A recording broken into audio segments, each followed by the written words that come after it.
नमः सिद्धेभ्यः।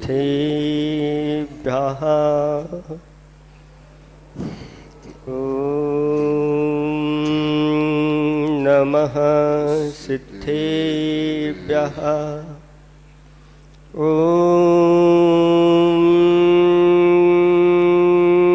नमः सिद्धेभ्यः।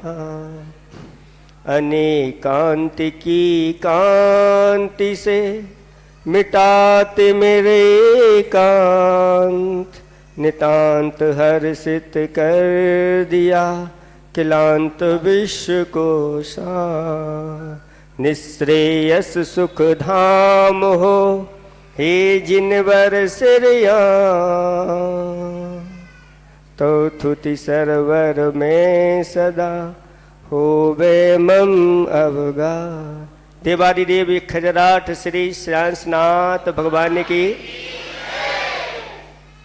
परम पूज्य आचार्य प्रवर महा उपसर्ग विजेता श्री अकंपनाचारी आदि 700 महामुनिराजों की परम पूज्य महामुनि उपसर्ग निवारक श्री विष्णु कुमार महामुनिराज की परम उपकारी परम पूज्य 108 आचार्य प्रवर गुरुवर श्री विद्यासागर जी महामुनिराज की परम पूज्य 108 नवाचार्य श्री समय सागर जी महामुनिराज की 3 कम 9 करोड़ मुनिराजों की परम तपस्वी तपोनिधि मुनि श्री विमल सागर जी महाराज की पूज्य मुनि संघ की। धर्म स्नेही भव्यात्माओं, इस पृथ्वी तल पर यह रक्षाबंधन पर्व, वात्सल्य पर्व, सलूना पर्व कब से चला आ रहा है? ये मल्लीनाथ भगवान के समय से अभी तक ये पर्व निरंतर जो सच्चे देव शास्त्र गुरु के रक्षक हैं, भक्त हैं, उनके द्वारा यह निरंतर मनाया जा रहा है। ये पर्व हमारे पाप गलाने के लिए आते हैं। किसके लिए? लेकिन ये कलिकाल है, संगति ऐसी मिल जाती है, लोग इस पर्व को निमित्त बना करके पाप बांधना प्रारंभ कर देते हैं। जब पता नहीं होता, ज्ञान नहीं होता, जब गुरु महाराज उपदेश देते हैं, अरे ऐसी बात है, तब ये जागृति होती है। देखो आज सब यहाँ बैठे हुए हैं, ये नहीं तो क्या कर रहे होते? कल के लिए अपनी है ना तैयारी कर रहे होते, सभी प्रकार की पंच इंद्रिय के विषयों की तैयारी। ये सब अनुभूत करके बैठे हुए हैं। हम लोग भी अनुभूत किए बैठे हुए हैं कि ये धर्म में कुछ नहीं दिखता, वहाँ तो अच्छे अच्छे पकवान दिखते हैं। जब घर में कहते हैं अभी नहीं मिलेगा, पहले मंदिर की राखी बांध के आओ। जब तक मंदिर की राखी नहीं बंधेगी, जब तक मंदिर का लाड़ू नहीं चढ़ेगा, अभी किसी को लाड़ू नहीं मिलेगा। और लोग में चले आते हैं, चलो जल्दी से मंदिर में चढ़ा के आएंगे और फिर लाड़ू पपैये खपैये सब मिलेंगी। ये स्थिति बन जाती है। गोठा मोठा अनेक प्रकार के हैं, बुंदेलखंडी नाम है। बस इसी में ही अनादिकाल से हमारा जीवन निकल रहा है और हमने वास्तविकता को नहीं समझा। वास्तव में जो इस पर्व को अपने हृदय से मनाते हैं, एक दिन उनके अंदर अवश्य ये वात्सल्य धर्म प्रकट होता है। ये आज उनकी शुरुआत है, और जिसके अंदर वात्सल्य धर्म प्रकट हो गया, उसके लिए नियम से सम्यक दर्शन की प्राप्ति होती है। और जिसके जीवन में सम्यक दर्शन आ गया, उसके संसार का अंत यानी संसार सागर चुल्लू भर बचता है। और वह एक दिन ऐसा पुरुषार्थ करता है कि महान अपने शुद्ध आत्म तत्व को वह सिद्धत्व तत्व पद को प्राप्त कर लेता है। ऐसा ये पर्व है। इसलिए भव्यात्माओं, अच्छी तरह से ये पर्व वात्सल्य का पर्व है, यानी सब श्रमण आदि यहाँ पर विराजमान हो जाते हैं। सभी को नहीं मिलते श्रमण, कहते हैं जिनका तीव्र पुण्योदय होता है उनके लिए ही ऐसे साधु का चातुर्मास। वो कहते हैं जिस नगर में ऐसे दिगंबर श्रमण विराजमान रहते हैं वहां पर्व कभी कभार नहीं आते, वहां तो प्रतिदिन पर्व मनाए जाते हैं। और जो इसको नहीं समझ पाता वो उतना लूट नहीं पाता, वो पा नहीं पाता, वह घाटे का सौदा हो जाता है। हमेशा ध्यान रखो बंधुओं, ये कहा गया है कि जैसा व्यवहार लिखाओ वैसा ही व्यवहार लौट के आता है। हम आप लोगों से कहने वाले हैं, जो जो यहां पर लेट आते हैं वो धर्म तो कर रहे हैं, धर्मात्मा हैं, लेकिन उनका व्यवहार लेट ही मिलेगा। ये तो कर्म है, कर्म तो बहुत से आना होता है, ऐसा बनता है तुम लेट आओगे। यहां तुमने अगर लेट किया 1 घंटे तो हो सकता है 100 वर्ष बाद वह आपको घोषणा कर दी गई कि आपको सिंहासन मिलेगा, लेकिन अभी देरी हो रही क्योंकि सामने वाला छोड़ ही नहीं रहा। तो लेट हो गए, कितने वर्ष हो गए, तो 100 वर्ष बाद भी मिल सकता है। जब बड़ी बड़ी उम्र की आयु मिलती है इतने बाद मिलता है। हजारों वर्ष बाद भी मिल सकता है, घोषणा हो गई। लाखों वर्षों बाद भी मिल सकता है, करोड़ों वर्ष की आयु मिलती है, कोटि पूर्व की। इंतजार करो भाई, पुण्योदय आ गया, घोषणा हो गई और मिल क्यों नहीं रहा, इतना लेट क्यों हो रहा। तो हमने जब जब धर्म की बात आई और हम तो आराम से पहुंचेंगे, द्रव धुल जाने दो, श्रीफल धुल जाने दो, यहां सब व्यवस्था हो जाने दो, हम तो चढ़ाने के लिए आ जाएंगे, घंटी बज जाने दो। ये सब चीजें अपने घाटे का सौदा है। आप विचार करो कैसा कर्म बनता है। उस अंजना ने कितने पल के लिए, है ना, पूर्व भाव में प्रतिमा को गए ना, कितने पल के लिए, कुछ पल के 22 पल के लिए ऐसे कुछ किया था, है 22 मिनट के लिए, हाँ जितना भी हो। लेकिन जब वह कर्म उदय में आया तो 22 वर्ष तक वह कर्म अपना फल देता रहा। ऐसा बनता है। इसलिए हे बब्बात्माओं, धर्म के कार्यों में जो सबसे आगे आकर के यहाँ मंदिर पर आता है, समझ लेना उसका पुण्य ऐसा तीव्र होगा, दुनिया उसको सबसे आगे करेगी, सबसे पहला फल उसको मिलेगा। दौड़ लगना चाहिए धर्म के कार्यों के लिए, सब कुछ छोड़ दो। ऐसा कहा गया है कि घर में कहते हैं ना सयाने लोग कि 100 काम छोड़ करके पहले क्या करो, भोजन करो। क्या करो? अगर भोजन अच्छे से हो गए तो सब काम अच्छे से हो जाएंगे, ये घर वाले कहते हैं। लेकिन नीतिकार कहते हैं कि 1000 काम छोड़ करके पहले राजा की आज्ञा का पालन करो। भोजन भी छोड़ दो, राजा ने अगर आज्ञा दी है, 1000 काम भी छोड़ दो। लेकिन नीतिकार कहते हैं, धर्म ग्रंथ कहते हैं कि लाख नहीं करोड़ों काम छोड़ करके सबसे पहले देवशास्त्र गुरु की पूजा करो। सारी आज्ञाओं को ठुकरा दो, सारी चीजों को संसार की ठुकरा दो। देवशास्त्र गुरु की पूजा के लिए आज्ञा को कभी ठुकराना नहीं, वो सबसे पहले करो।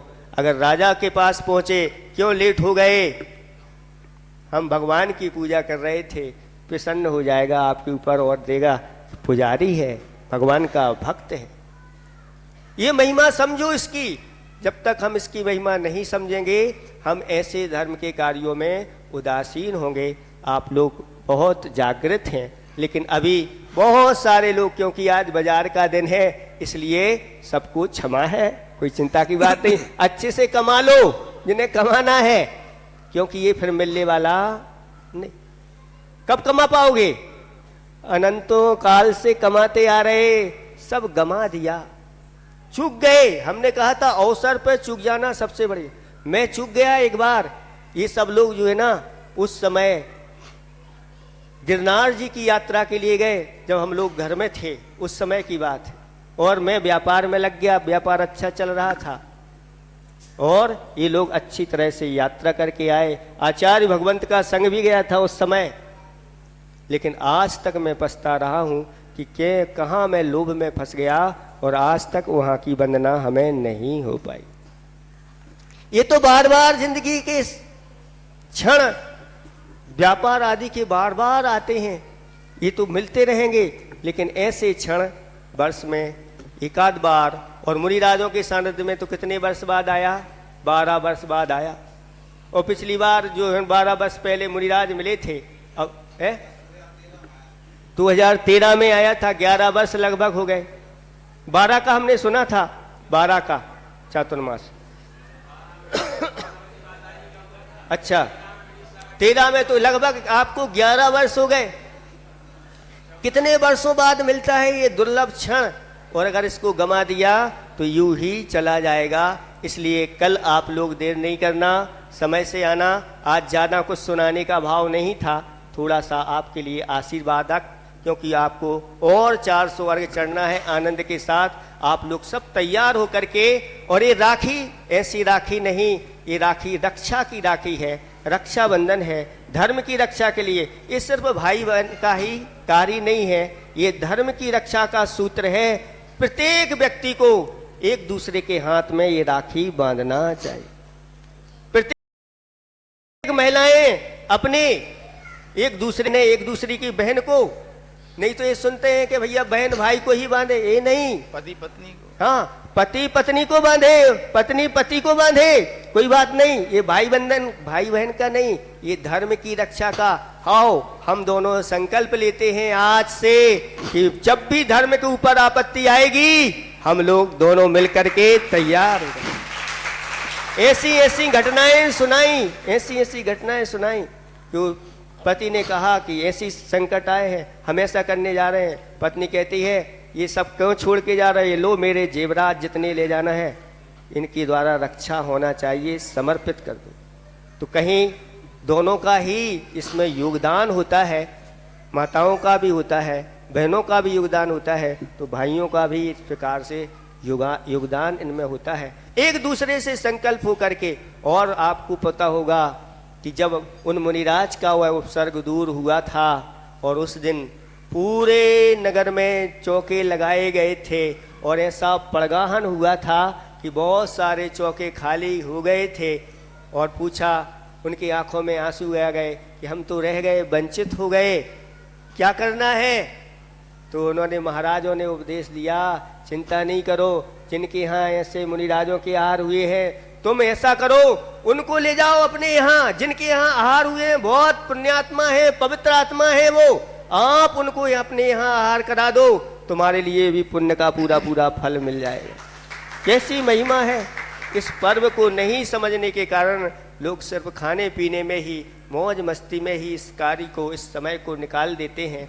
आप लोगों को ऐसा नहीं करना। इसलिए हमने पहले से ही भूमिका बना दी इन लोगों की कि भैया इनका अच्छे से धर्म ध्यान के साथ यह पर्व मनाया जाए। और तभी से इनके दिमाग में चल रहा है क्या चढ़ाना है, क्या नहीं चढ़ाना, कैसे चढ़ाना, आदि आदि वो सब व्यवस्था आप लोगों ने बहुत अच्छी की है। सब आशीर्वाद के पात्र हैं, क्योंकि अभी भैया जी ने कहा था कि जो भी इस पर्व में मुनीरों की रक्षा के लिए ऐसे श्रीफल आदि लेकर के आए हैं, वास्तव में वो अभी के श्रावक श्रोमणि के रूप में उनको हमारा आशीर्वाद है।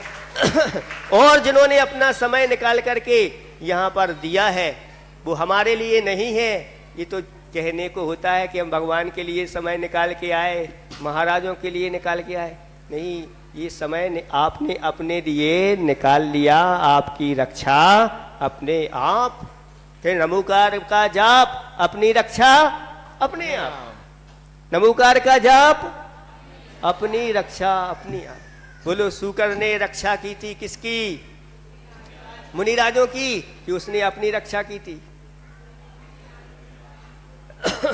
मुनिराजों की रक्षा के भाव थे, लेकिन रक्षा उसकी हो गई कि वह सूकर की पर्याय छोड़ करके वैसे रिद्धिधारी देव की पर्याय उसको प्राप्त, और सारे सुख वैभव उसको प्राप्त हो गए एक सूकर के लिए। ये सामान्य काल हम लोगों के लिए कुछ नहीं, ये सब अपने लिए है। जिनके लिए धर्म का ज्ञान होता है वही व्यक्ति ऐसे आगे आते हैं, और जिसको इसका ज्ञान नहीं होता, श्रद्धा नहीं होता, वो सब इसका लाभ नहीं उठा पाते। इतना ही हम पर्याप्त समझते हैं। कल श्रेयांसनाथ भगवान का मोक्ष कल्याणक है, और अच्छी तरह से जैसे आपने पार्श्वनाथ भगवान का मनाया था, ऐसे ही आपको इसको मनाना है। बहुत सारे लोग लाड़ू तैयार करके लाए होंगे, आज लाने वाले हैं। और राखी भी आप लोग कल बताया था, पहली राखी किसकी? एक हाई को सुना देते हैं, अरहंत भैया बोलो, अरहंत भैया जिन बाणी मैया औ गुरु खेवैया। अरहंत भैया जिनवाणी मैया गुरु खेवैया। बस ये बहुत बड़ा सूत्र है। अरहंत भैया है, वास्तव में वो बंधु हैं। उनके लिए अगर हमने एक छोटी सी चीज अगर उनको प्रदान की है तो वो ऐसा देते हैं, छप्पड़ फाड़ करके देते हैं। वो हमारे बंधु हैं सभी, इसलिए उनको शास्त्रों में एक बांधवा नाम भी आया। ये बंधु हैं, हमारे सच्चे बंधु यही। और जिनवाणी तो हमारी माता है, हमारा अच्छी तरह से पालन करती हैं। 4 प्रकार के अनुयोगों को प्रदान करके हमें किस प्रकार से उठना बैठना चलना हमारी सारी चीज़ों को सिखाती हैं। और गुरु खेवैया यानी पार लगाने वाले कोई हैं तो गुरु हैं। उन्हीं आज तक जितने भी पार हुए हैं गुरु की कृपा से ही हुए। इसलिए आप लोगों को बार बार हम एक बुंदेलखंडी कहावत सुना देते हैं कि बनिया प्रसन्नम कोणी छदानम और राजा प्रसन्नम गजभूमि दानम और गुरु प्रसन्नम मुक्ति प्रदानम अहिंसा परमो धर्म की जय। बोलो पूज्य मुनि श्री विमल सागर जी महाराज की।